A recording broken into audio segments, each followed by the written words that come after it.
Well, hello there, friends. Thanks for clicking on this video, and I'll get right into it.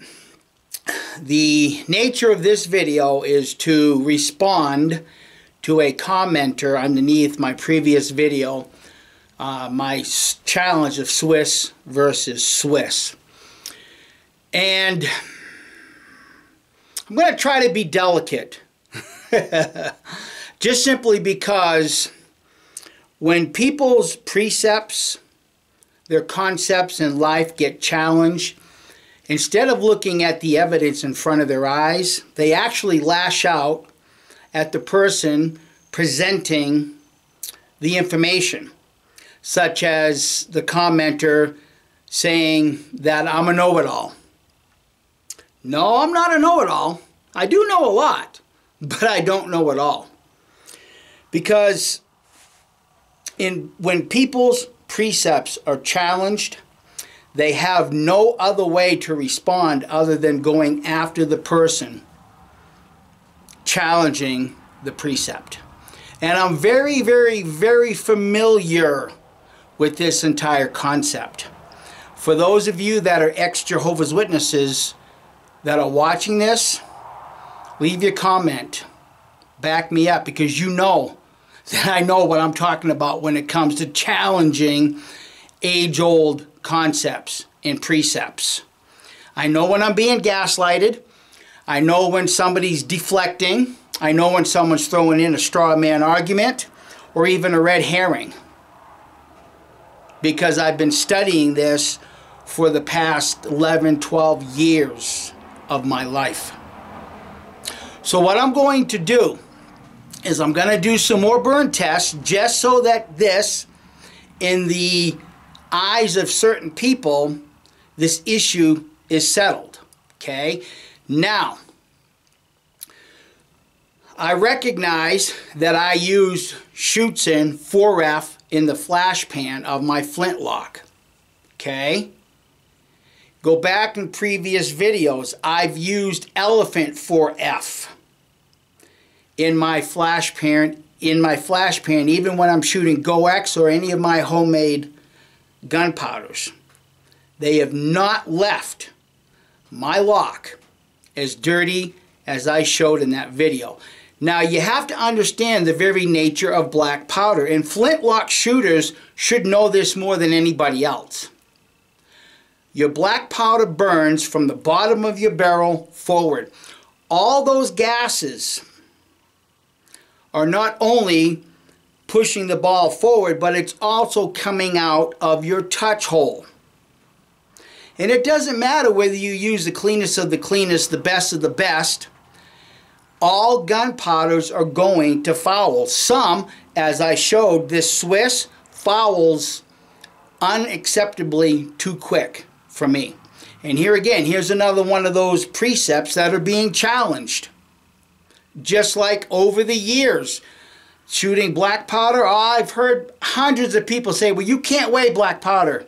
Yes, you can. You can even weigh 777. You can even weigh Pyrodex, rifle, shotgun, or pistol. You can weigh a feather.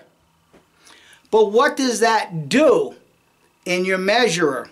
So if you're weighing out 70 grains, say of 777, in your powder measure, you might be shooting 90 grains by volume. But you can still weigh it.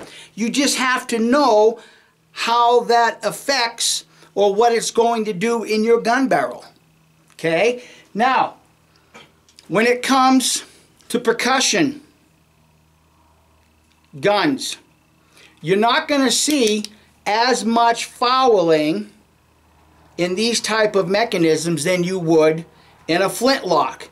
Number one, when the hammer strikes the nipple, that cone, the cap, I should say, pretty much stays in place, and your hammer provides that pressure to keep all those gases more inside of the barrel, working and building up pressure going forward, than in your flintlock where it would just shoot out the side.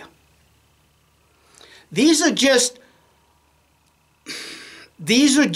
bare, easy things to understand.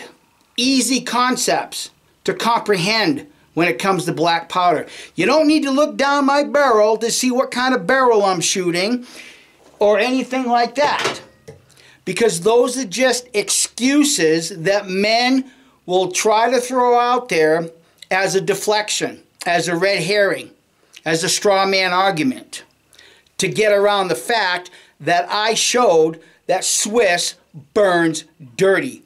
Especially when I took factory Swiss, remilled it, pucked it with a 12-ton jack, and I got a few more feet per second with volume. Nobody expected that, did they? Hell, I didn't even expect that. But I know it now. So what I'm going to do is I'm going to do some burn tests. I'm going to use 20 grains of Elephant 4F, and we'll just see how dirty this stuff burns. And by the way, if you look at the bottom of the can, $19.99. I've had this a while. I'm going to burn some 4F Schutzen. Then I'm going to burn some 3F Swiss. And I'm going to hold up the respective blocks, and you guys can decide for yourself. And then I'm going to burn some alder. And then once again, you guys decide for yourself. All I'm doing is helping people realize that 30, 40, 50 years ago, there was a lot of misinformation when it came to black powder guns and things like that. And over the course of my being a buckskinner, I've heard a lot on the shooting range. I have heard a lot. So I'm going to get set up and we'll do the burns. So here's 30 grains of Elephant 4F.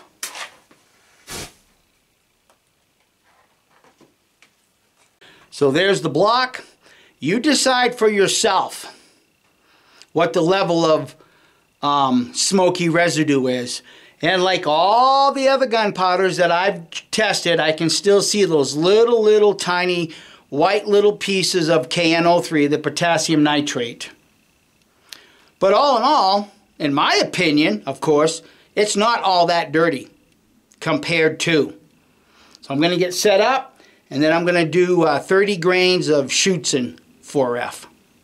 Okay, once again, 30 grains of Schutzen 4F.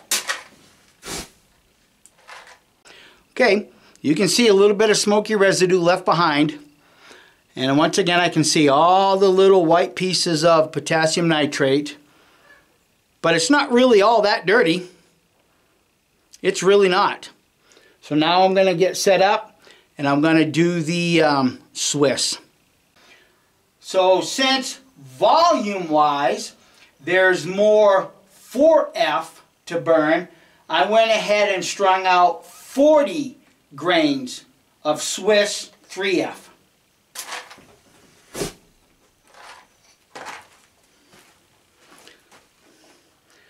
Look at the residue and garbage left behind.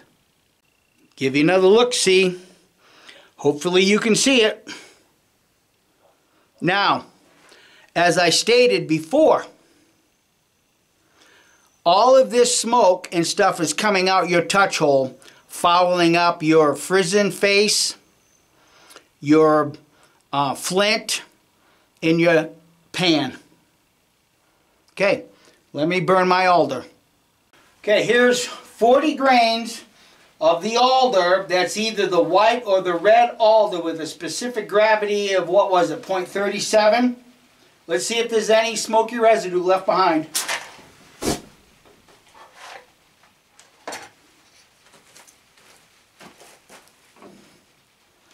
No smoky residue. Yeah, it's black. But at the same time, it's a little cleaner burning because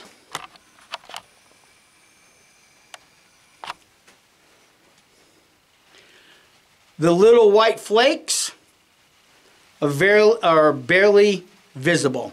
Now I'm going to go get my Aspen and do the same thing. You can listen. It's starting to rain. Okay, here's 40 grains of my homemade gunpowder that I used aspen as a charcoal source.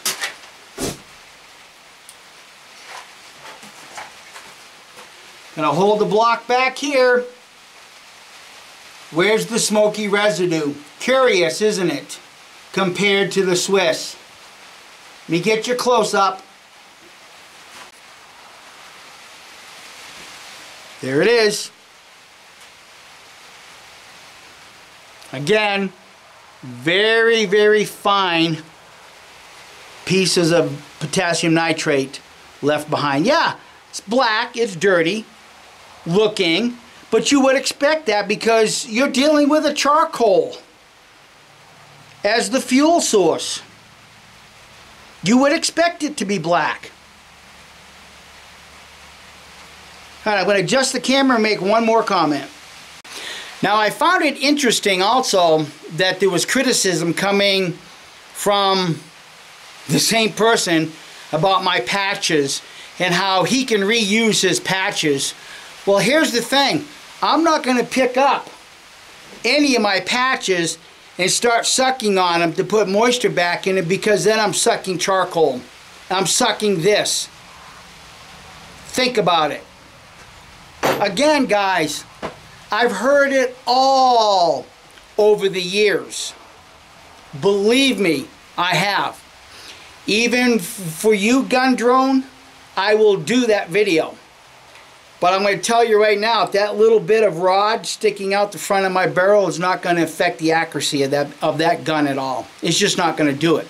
Because I've competed in timed events. And instead of taking the time to put that ramrod back down into the thimbles, I just stab it in the ground.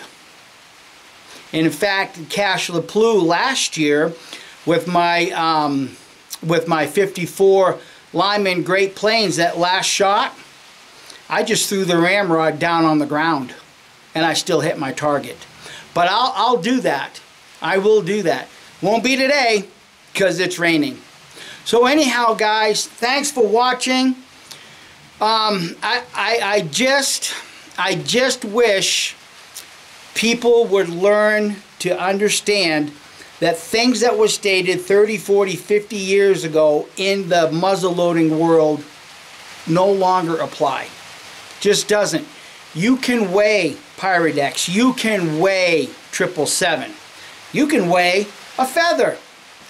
But what you have to understand is that when you weigh your, say, 777, even at 70 grains, and then put that in a powder flask, such as this, how does that weight translate into volume? Okay, now if you're used to shooting 777, say like at 90 grains per volume, put that on a scale and see what that weighs on a scale, or even 70 grains. That's what you need to be doing, instead of just listening to people say, well, you can't weigh black powder, you can't weigh 777, you really shouldn't do this, you really shouldn't do that. Those days are gone, especially in the internet age, because anything can be challenged. Precepts can be challenged, just like I did here. And I showed you guys once again, like I did previous with when I first got the Swiss, I did that burn test and I was amazed at the smoky residue left behind. Now, is that actually the gunpowder, or is that the graphite? Because see, over the years, me being on this channel, burning my homemade gunpowder, I've showed you the inside of my my revolver barrels and how clean they are. And even then, I asked the question, the garbage and crap that's being left behind, is it your factory gunpowder and that graphite glazing? I don't know. I don't know for certain whether that is or not. I just know that when I shoot my homemade gunpowder down my guns, they appear to be a whole lot cleaner than they are when I shoot any type of factory gunpowder. So anyhow, guys, think and don't be so quick to believe what someone has told you. even myself, because I don't know it all. But I do know that when I was shooting my flintlock the other day, all that smoky residue left behind wasn't from 1 grain of Schutzen, because that's what I put in my flash pan, 1 grain. The rest of that is all that smoky residue coming out through that touch hole, because that's the nature of black powder, and that's how it works. It burns from the bottom of the barrel up. That smoky residue, those gases building up while that powder's burning, has to go somewhere, and it goes right out that touch hole. So thanks for watching, and we'll catch you guys real soon. Bye.